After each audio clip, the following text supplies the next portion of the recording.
optimal health, financial freedom, finding your life purpose. It's called The Simple Life. I'm just doing it my way. Welcome to The Simple Life with Gary Collins, your how-to guide for getting your shit together. This is life. You gotta work on all these till the day you die. The only thing missing is you getting off your butt and doing it. Well, thanks, John, for coming on. I really appreciate it. You've been on Ben Stein a couple times. Obviously, I'm a big fan of that show. I'm on it. Yes, I know. And they introduced us and got us together. And I wanted to bring you on because I watched the video of Blood on My Hands, the original one. You had a different version. Yeah. Correct? And I remember that one. And then you kind of redid it. And you did it in front of the White House. And it caused a shitstorm. Yeah. And you got banned from YouTube for a while. Or Yeah. was it just the video, or did they hit you as well? No, it was just the video. As you said initially, when I wrote, Blood on My Hands to protest the withdrawal from Afghanistan, we just made a lyric video. We weren't planning on doing a music video. I had no idea what the response would be. It was just kind of a burst of anger that I put out. But then over the next, few months, when I got such a response from veterans and folks around the world who felt the song was recognizing, their anger, their shame, their suffering, I thought it important that there was at least one piece of art that documented the withdrawal. There's been a great tradition in our history of artists, speaking to power and documenting the times through music. And I didn't see any of that. Nobody else was writing songs about, the women's decimation in Afghanistan, leaving our allies, abandoning citizens. So I did. I made a documentary, and I wanted to be very respectful of the players, and also not be egregious. I didn't want videos of President Biden looking at his watch and all that stuff. I wanted to be fair. So the first couple minutes were just news clips. It wasn't my voice. News clips of people telling the story, how we got here. Then, as you said, I performed in front of the White House, singing "Blood on My Hands," intermixed with Taliban atrocities. And then at the end, I actually had the last word from an Afghan, Vice President Saleh, who spoke about America and what the abandonment of Afghanistan and our allies and our citizens that we promised to protect meant to the world. And so I wanted an Afghan to have the last word. So we put it out. And again, it kind of went viral. And it was funny. Initially, YouTube put a child restriction warning on the video, which I felt was appropriate. The first thing I did was put a graphic warning plank on the front part of the video, because there were some horrible atrocities. You have to tell the story. You can't talk about Afghanistan without talking what's happening. I mean, you've lived this for 20 years. You've seen it all. Well, I love that. You did not give in. And I thought that was incredibly important. The visuals hit home. And I want to thank you for that, because most people will not do that. Well, thank you. I wanted to be honest, and there's a lot of ugly in it. And you can't, it's a disservice to the people suffering if you don't show what's happening to them.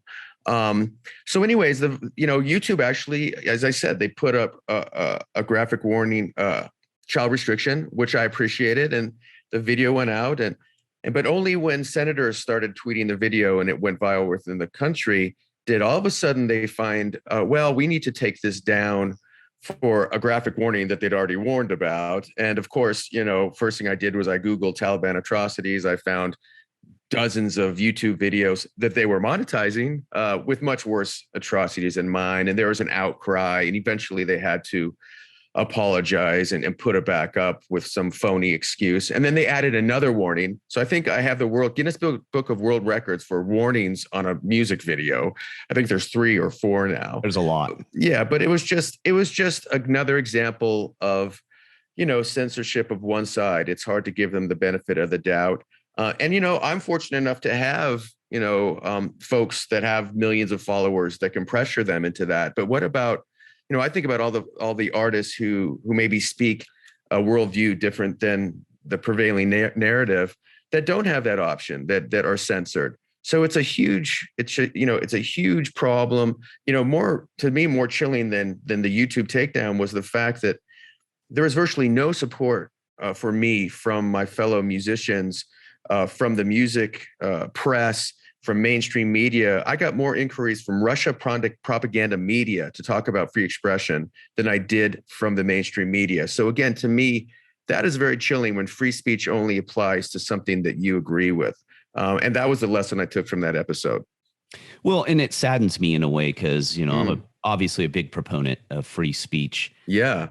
And it's sad in a way that no one came to your defense. And I've talked about that. I won't get into names, but there's been recent people with big names who apologize. And I go, people go, why are you so wound around the axle about that? And I go, my problem is they're screwing the small guy because we don't have a voice. Right. And when they do that, they basically protect themselves and screw everyone else because we don't have any defense mechanisms. If they go out and fight like you did and fight for the word, free speech, for the individual to be able to express yourself, that protects us all. You know, and that's where I get really upset at these people who have more money than God. They don't need any more money and they will cower in a heartbeat. You know, I agree. I have to give one credit. John Rich did come out and speak for me. I love John Rich. There was one.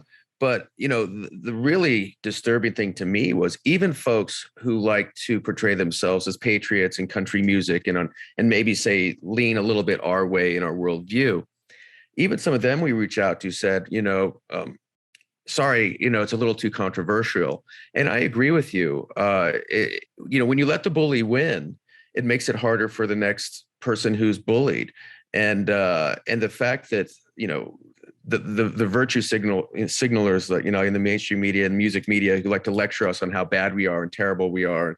You know, when they are the suppressors themselves, you know, the tolerance or the intolerant, that's a scary place. And I think, you know, we're seeing that in the culture in so many ways. But no, I agree with you. It's a dark time for free expression in this country. And if we don't speak up and take a few hits for that, in a way, it's our own fault. Well, and that's what I've always said. The people who have the ability to fight need to fight. Yeah. Once we lose that, we've lost, period. And the song, you, like you said, you didn't care. If you know, Trump did this, you would have did the same thing with Trump in it. Yeah, you're exactly right, Gary. I mean, I think what I understood, because I've been through this a while, and let me qualify this too, is, you know, I'm blessed to be on the backside of my career. I've had security. So, you know, it's not like some brave dude like risking it all for this song. 30 years ago, would I put the song out? I don't know, because I had a mortgage and I had kids and I had to pay the rent. But that said, you know, if Donald Trump was president, I would have written the same song, only the names have changed, and all the people shunning me would be waving the flag. And frankly, many people applauding me would be cursing me. So, you know, in this tribal world we live in, I try not to get caught up in the praise or the hate or the shun, because I understand everybody is so brainwashed for their tribe that, you know, if I put out a January 6th song tomorrow, you know, all the haters would, you know, have me on their playlist, and I probably have a seat on The View. So, you know, if you kind of look at it in that narrative, understand, and just kind of say what you believe, you know, that's all an artist can do. It's just one man's opinion. But, you know, I lament the fact that there's not more songs about Afghanistan. There should be a Live Aid. There should be a Sun City, because it is a generational humanitarian disaster that we caused, that we're participated in. And I'm not talking about the decision to withdraw. I'm talking about the withdrawal itself. There's still Americans trapped. There's still our allies trapped. You worked in military intelligence for decades. You understand that you have somebody next to you that maybe saved your life, or that you fought with. And imagine abandoning that person to terrorists, and how the guilt and shame that comes crashing down on our veterans.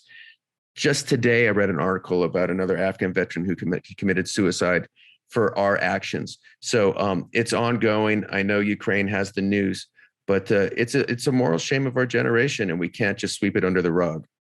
Well, and the sad part is we haven't done it once. We've done it twice. We just did it. You know, we're doing it to Ukraine. We don't even have the brunt of the evacuation problem yet. Yeah. We're getting there.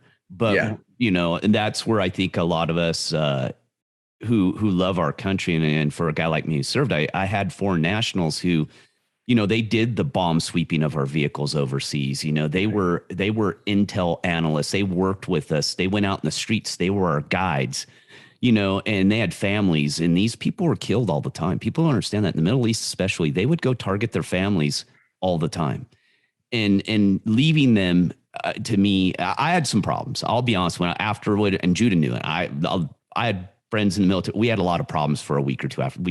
I shut down. Yeah, because it hurts, because we go, these are the people who helped defend us. Yeah. And not only that, but we destroyed a country when we didn't have to. Correct. Afghanistan doesn't even exist truly by government standards anymore. We literally wiped it off a political map. Now it's run by the Taliban and groups of ISIS or whoever now. I mean, you can alphabet soup and terrorist nation. It's there. And we created this huge vacuum, and we're doing it in the Ukraine again.